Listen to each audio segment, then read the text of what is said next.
Boris Johnson has issued a warning to Russia that NATO member states will draw lines in the snow over the Ukraine crisis.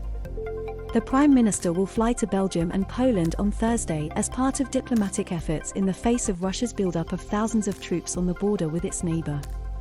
In Brussels, Mr. Johnson will meet with NATO Secretary-General Jens Stoltenberg to discuss his recent offer to double the number of British troops on Europe's borders with Russia, as well as deploy more UK jets and ships to the region.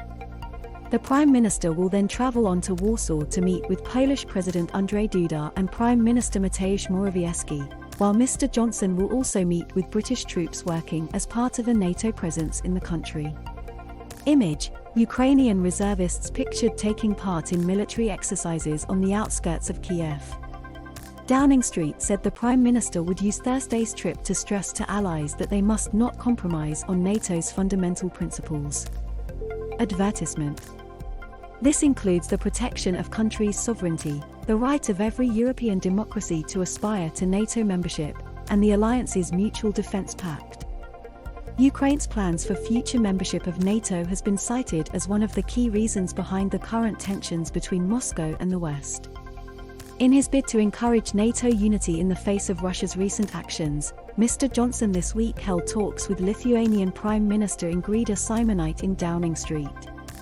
The Prime Minister has also spoken to German Chancellor Olaf Scholz, French President Emmanuel Macron and Dutch Prime Minister Mark Rutte in recent days.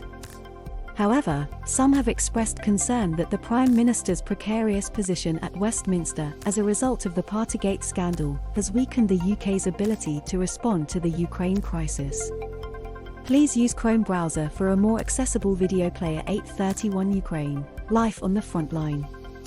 Ahead of Thursday's trip to Brussels and Warsaw, Mr. Johnson said, "When NATO was founded, allies made an historic undertaking to safeguard the freedom of every member state. The UK remains unwavering in our commitment to European security. What we need to see is real diplomacy, not coercive diplomacy.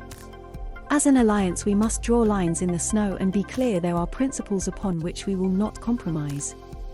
That includes the security of every NATO ally and the right of every European democracy to aspire to NATO membership." Image: the PM is seeking to shore up NATO unity amid the Ukraine crisis.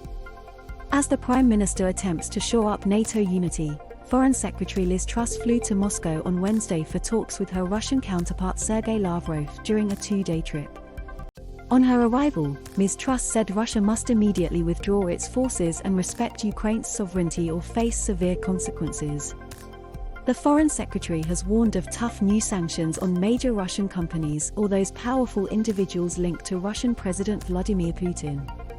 Defense Secretary Ben Wallace, who has recently been touted as a possible successor to Mr. Stoltenberg as NATO chief, will join Ms. Truss for her talks in Moscow on Thursday.